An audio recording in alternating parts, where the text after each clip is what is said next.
welcome to another episode of the Community Broadband Bits podcast. Chris is traveling a lot edition. Also Jordan, the producer, editor, and another talented voice recently on the show. We got 4 weeks straight of travel, so we didn't have a show last week. Probably not going to have a show next week. And the week after that, I don't know.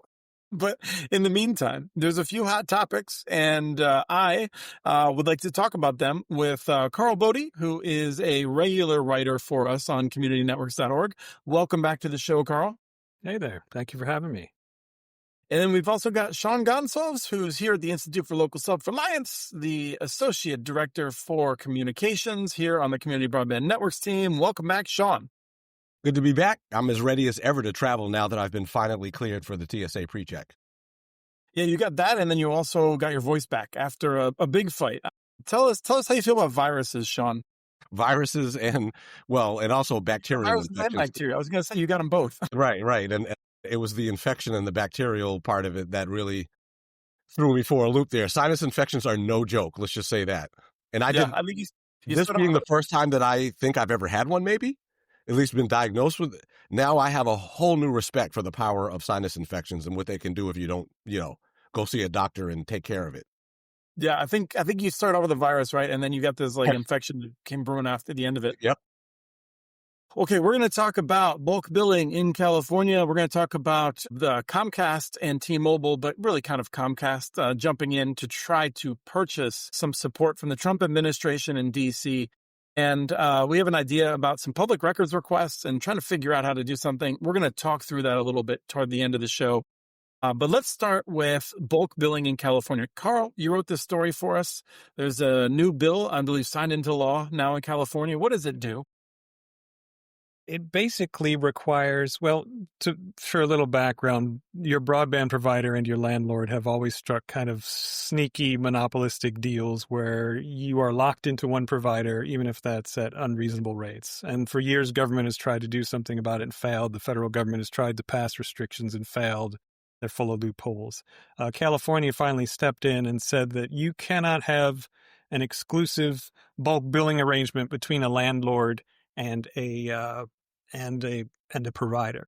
The bill basically makes it so that you can opt out of these bulk billing arrangements without penalty from your landlord. And if your landlord is intractable and tries to zing you anyway on these bulk billing agreements, you can take it out of your lease. It basically enters an opt-in option. It doesn't ban bulk billing arrangements, which is where, a landlord and an ISP strike an arrangement to exclusively lock down the community into one provider. Sometimes these bulk billing arrangements are good for good reasons. They're in communities where it's very expensive to deploy broadband access, and it's a way to recoup your investment in that community. Monopolies often sometimes use that and exploit it to lock people down and prevent local competition. So this California bill doesn't ban that practice, but it does make it so you can opt out of those arrangements. And if your landlord gives you crap about it, you have a little bit of legal recourse to fight them in terms of paying your bill on time. Now, both San Francisco and Oakland were trailblazers in terms of establishing a proactive right of tenants to presumably have choices, requires building owners to open up their facilities. Did any of that get discussed at all in this discussion, They kept it very limited to the opting out arrangement. They didn't get deep into anything else because they knew that kind of lobbying opposition they'd see if they had any kind of meaningful bill that would really ban this practice would have been too severe. And I think they saw if we can get just some groundwork where we can get people opted out, that's going to be something.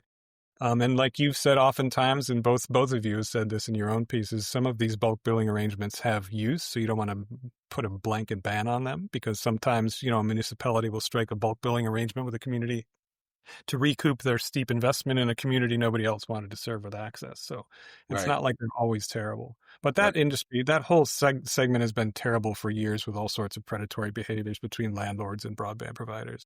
Yeah, where I think the rubber will hit the road with that, I think what California has done with this new law is a step in the right direction. Where I think the rubber might hit the road is by opting out.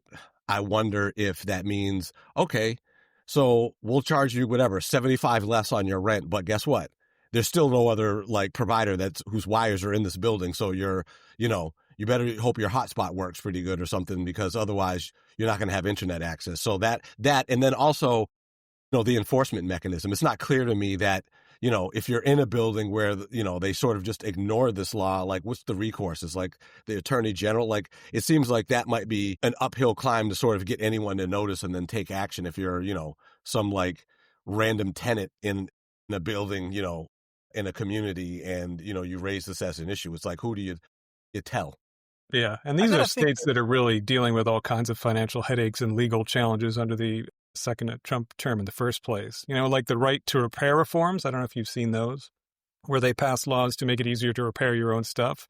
Like those are great, and I'm glad we have laws on the books, but a state that's battling with, healthcare fights, immigration fights, basic existential crises isn't going to step in and meaningfully enforce these smaller new laws. That's just not likely to happen. So in real world, I'm not sure how useful it will be, but we'll have to see.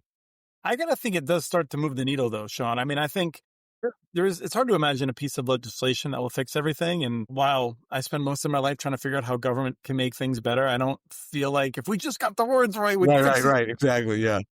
Like there's going to be messy. We live in a world with a lot of other people. There's 39 million people in California, and there's a lot of different situations. And like Karl said, I do feel like if you told me, hey, we've got this large public housing facility, how are we going to make sure everyone has a decent connectivity? And this is something I've worked on in some places, is to be like, well, let's do bulk billing. Let's make sure that we have at a reasonable cost, everyone has a high quality connection in their unit, and there's a free Wi-Fi in common spaces, and the owner of the building pays for that with one invoice a month to the ISP that's providing it, or they provide it themselves. And that's great. But at the same time, there might be another situation where that's not working out, and that's not the best way to go forward. But I got to think that the thing that this does is this makes the value of having exclusive arrangement go down, right? Yeah. Even if people don't have another choice, it starts to push us in the right direction. So I'm glad to see it. And it builds awareness about the problem as well. All the press coverage helps. Sorry, for sure. And then there's also the element of transparency, because I think probably in many instances where there's this bulk billing arrangement, the prices of that internet connectivity is built into the rent. I would imagine there's a lot of people who don't know that one of the line items in their rent might be to cover, internet connectivity. Yeah. All right, let's move on. One of the interesting conversations we've had on Connect This over the past 6 months or so is with Doug Dawson, who tracks industry trends a little bit closer, much closer than I do, and the people that are often on the show. He talked before about how in the current merger and acquisitions environment, where we see so many big companies gobbling up each other or gobbling up small companies, because Lena Khan, who is the chair of the Federal Trade Commission, had made it very clear under the previous 4 years under Biden that we were going to be very skeptical. We were pro-competitive at that point, and they were going to try to stop mergers. Well, when Trump came in, there was this sense among some, maybe he will be also pro-competitive, but he has not been. He has been very pro-merger. However, not so much for Comcast. Comcast, in part because it hosts MSNBC as one of its many investments, and also, I think because it's not an AT&T sycophant company not a sycophant company for a Republican Party like AT&T is, then I think Comcast has always given a lot of money to Democrats. And so they're not really in Trump's good graces. And we were wondering how they were going to do any mergers while everyone else is having fun, removing competition from the market. And the answer might be what, Karl? I'm going to go to Karl again here. What is Comcast doing to restore its ability to get its mergers through? Comcast is one of several companies that have decided to throw millions of dollars at Trump's shiny new ballroom that nobody asked for. At the same time that federal employees are currently sitting in long lines waiting to get food from food banks, Comcast has decided that one of its best interests is in throwing millions of dollars at the Trump administration to fund a ballroom that he claims he's paying for, but isn't paying for because Comcast, Apple, Meta, AT&T, and a number of other companies have decided they can get on Trump's good graces by throwing money at his new project. Much like they did during his first term when they went to his hotels and made sure to spend time at his hotels to get on his good graces. I think he said it was going to be not publicly paid for. And so that is true. And I do want to say, it is Comcast, there's the right decision. If you're in the doghouse and you're in a situation in which the ruler of the country will take money in terms of then being transactional, which is Trump is if nothing, if not transactional, then Comcast is making the right call here, right? It's just us that are sort of losing out. Yeah. Well, and by not publicly paid for, meaning that that Comcast or AT&T or Google is just the amount that they're putting in, they're reducing the CEO's salary. This isn't revenue generated from the public. It's money from those companies. So it's not taxpayer dollars that are going into it. I felt like that was sort of the gist of Trump's comments. And I'm not saying that makes it okay. I'll say that watching, wondering how much stuff was in that building as it was torn down still, like all the, and the trees around it. I think it's atrocious. There's also security standards for doing that sort of work, like all those open photographs of a sensitive government building just broadcast on the internet. When you do that kind of stuff, there's a lot of paperwork for very good reasons to make that restrictive so that foreign countries can't study your infrastructure and infiltrate the contractors working on the builds and install, surveillance materials. And is there any indication that an administration that doesn't think government has any point is actually doing those things? I would be surprised. Yeah, no, to be clear of what we're talking about, I feel like Comcast is making the right decision, but it should be deeply disturbing to people that companies who are trying to figure out how to get their way are not going through the time-tested approach historically of lobbying, which we already had enough problems with. Right? They have tons of access. Now it's just writing checks, whether that is for sponsoring a ballroom or whether that is a secret crypto transfer or any number of other things that have been going on. You mentioned the hotels before, Carl, but when you see the kind of corruption that appears to be happening, when you look at the way we are probably going to be spending $10 billion on SpaceX for them to provide something they already provide. There's clearly more than meets the eye as to what is going on behind the scenes. And so here's Comcast, and I'm curious to see when they get their first merger through. It's interesting for Comcast because they've been a real focus of the president's ire for the past couple of years. You had that fake FCC investigation into whether Comcast was being suitably dudable in terms of removing DEI materials from their website. There was that whole fake investigation. The president got really mad when the NBC News networks did some accurate reporting on some of their immigration reforms. So he's called them Concast numerous times. So it's interesting to see them immediately bow and do it anyway. But you understand why they're doing this. Right. The second Trump term has basically taken a hatchet to the entirety of FCC consumer protection. And when you really think about what the value is to a company like Comcast to have the federal government give up on consumer protection and monopoly enforcement, that's a lot of money. Whatever, few millions they threw at this White House renovation is a pittance compared to what they're actually getting in terms of tax breaks, subsidies, the defanging of the federal regulatory state, the elimination of FCC consumer protection oversight. That's quite a windfall, even though there's some of this performative bickering on the surface that I think gets all the attention. This company is making out pretty good under Trump 2.0. True, although it's not clear to me that sort of paying this pay-to-play game and getting, in the Trump administration's good graces by making some donation is somehow lasting or will truly matter. So it just always, I have not seen where okay, so you do this and now what? Comcast is suddenly the Trump administration loves Comcast and whatever they want to do, they're going to be able to do. I mean, these things change on a dime, Yeah, the erratic whims of this administration is something they have to deal with now. One day you can be under their fire for absolutely no coherent reason whatsoever. And that's part of the deal when you do partnerships with these kind of autocratic administrations is they are not reliable partners. And businesses like predictable reliability, and you're not going to get that with this guy. Mm-hmm. They say they do. Yeah. And perhaps a topic to go deeper in the future. John, there's an idea that I had thrown out there to you, in part because when Jordan dug into Texas, which we talked about on Connect This last week. We talked about how Texas has gone in its remarkable transition, and people might want to dig in. It's probably 10 minutes, 15 minutes into the show. It's toward the top of the Connect This show. We talked about how, several years ago when BEAD was starting, Texas said we got 1.1 million locations that we want to connect, and we've got $3.3 billion. And then if you fast forward to recently, they're we're connecting 260,000 locations, and we're only going to spend $1.1 billion or something like that. $3 billion, right. So we went over some of that, and I was just thinking, it'd be really useful to know what changes we've seen this year because of the new administration. And so I asked you if we could kind of create a little toolkit for people. So, Right. so what are you doing?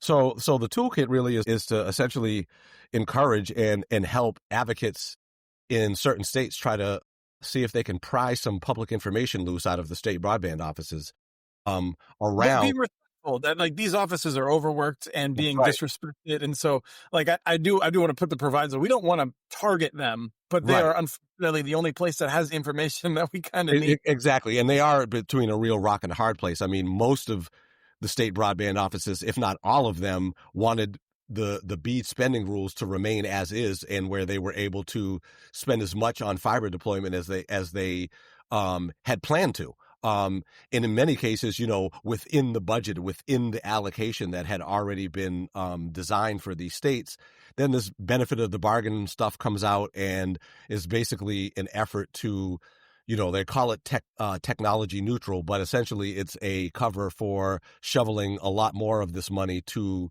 SpaceX and Project Kuiper and the Amazon service that is yet to launch, I think. And so one of the things that we'd like to do, we know that it's happening in terms of the reduction of the percentage of projects that were going to go to fiber that are now going to be going to satellite, but we wanted to be able to better quantify how much disinvestment is happening in rural communities as a result of these, hey, let's just give the money to Starlink for something that you already could get, but you're not, and there's a reason why you're not, and not invested in, generational fiber infrastructure. And the issue, though, is that there's a few issues. One is that it's not exactly easy to get this information, even though it should be public information.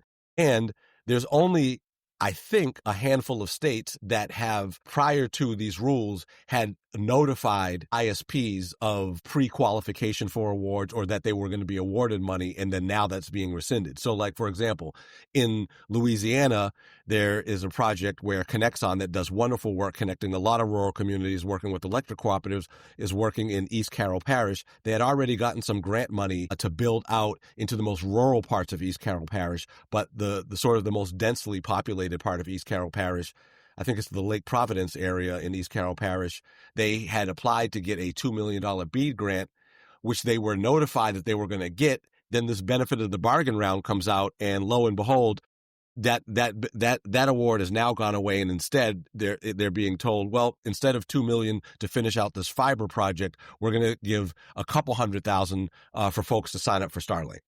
Yeah, but not to them. Right, but not to them, right.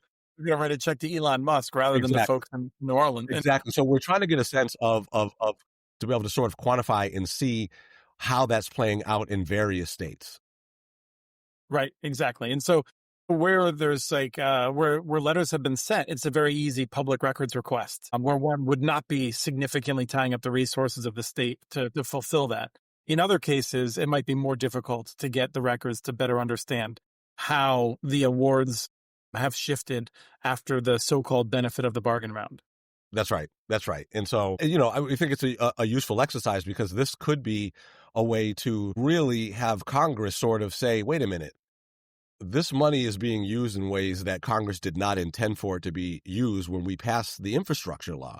Now, I know that's a quaint idea that laws that were duly passed by Congress should be adhered to, but in the broadband space, it at least, that kind of information, I think, puts people in a position to at least bring this to their representatives and such, to really, hold them to account and say, look, you voted for this infrastructure law. How come you're not upset or demanding that the money that was allocated for BEAD is spent in the way that you designed it to be spent?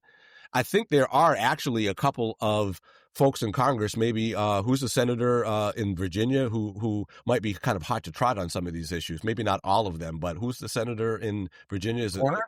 No, is it Capito? West Virginia is Shelley Moore. Yeah.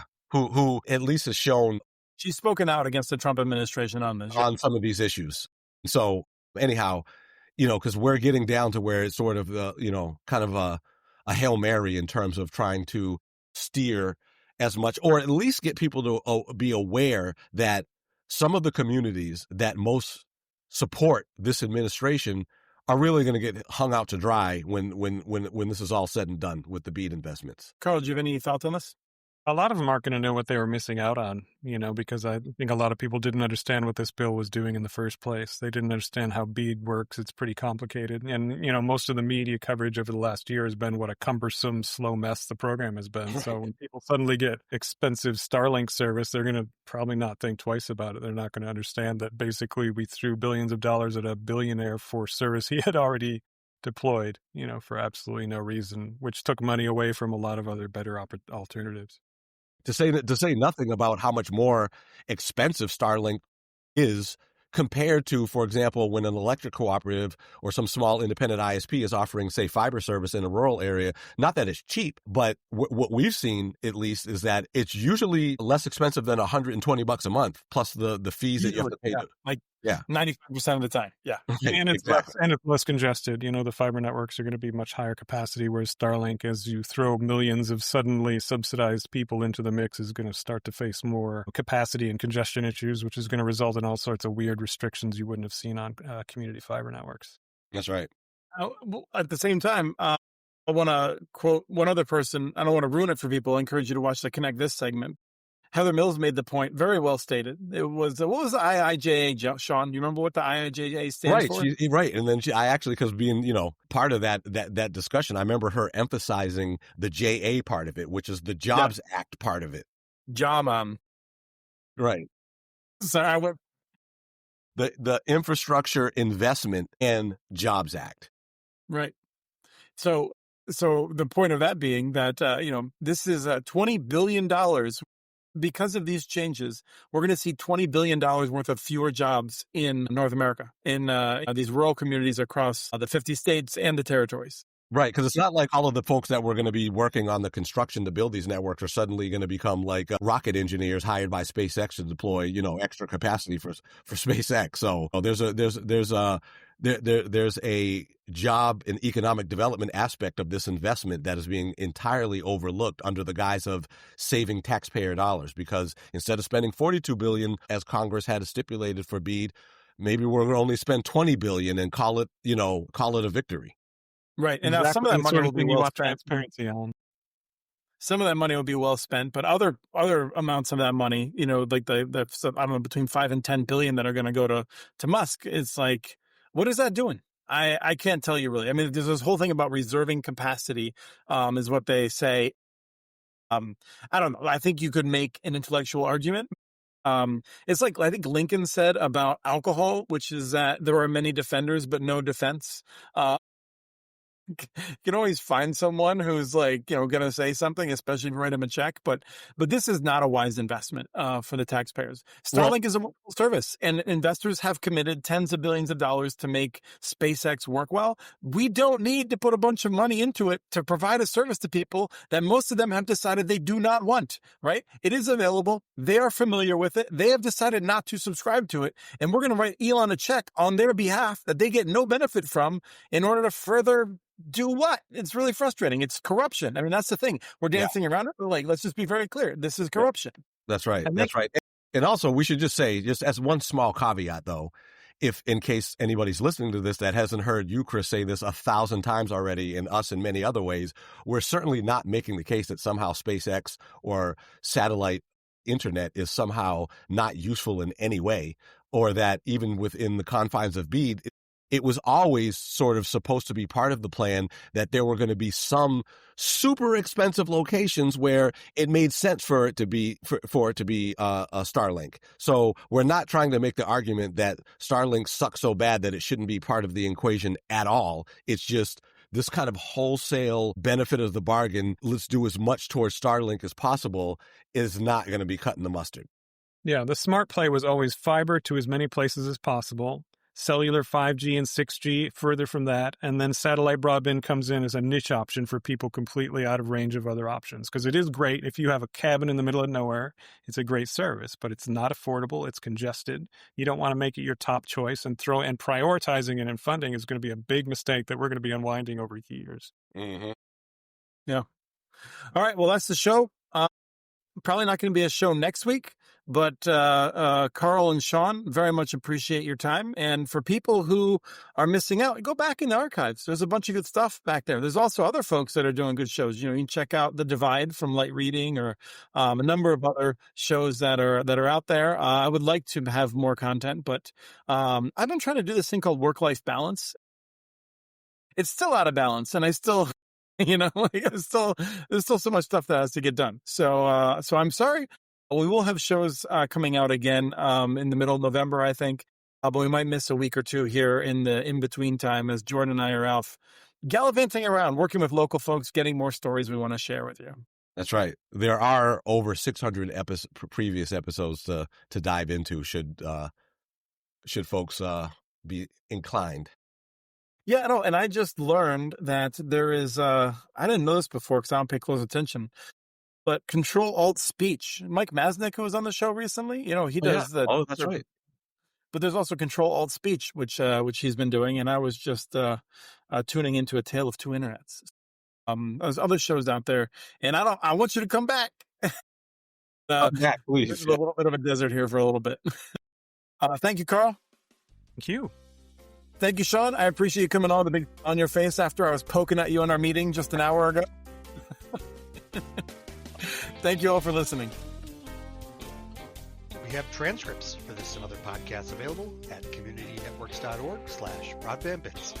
Email us at podcast@communitynetworks.org with your ideas for the show. Follow Chris on Blue Sky. His handle's @SportsShotChris. Follow Community Network's stories on Blue Sky. The handle's @CommunityNets. Subscribe to this and other podcasts from ILSR, including Building Local Power, Local Energy Rules, and the Composting for Community podcast. You can access them anywhere you get your podcasts. Catch the latest important research from all of our initiatives if you subscribe to our monthly newsletter at ilsr.org. While you're there, please take a moment to donate. Your support in any amount keeps us going. Thank you to Artie Huseby for the song Warm Duck Shuffle, licensed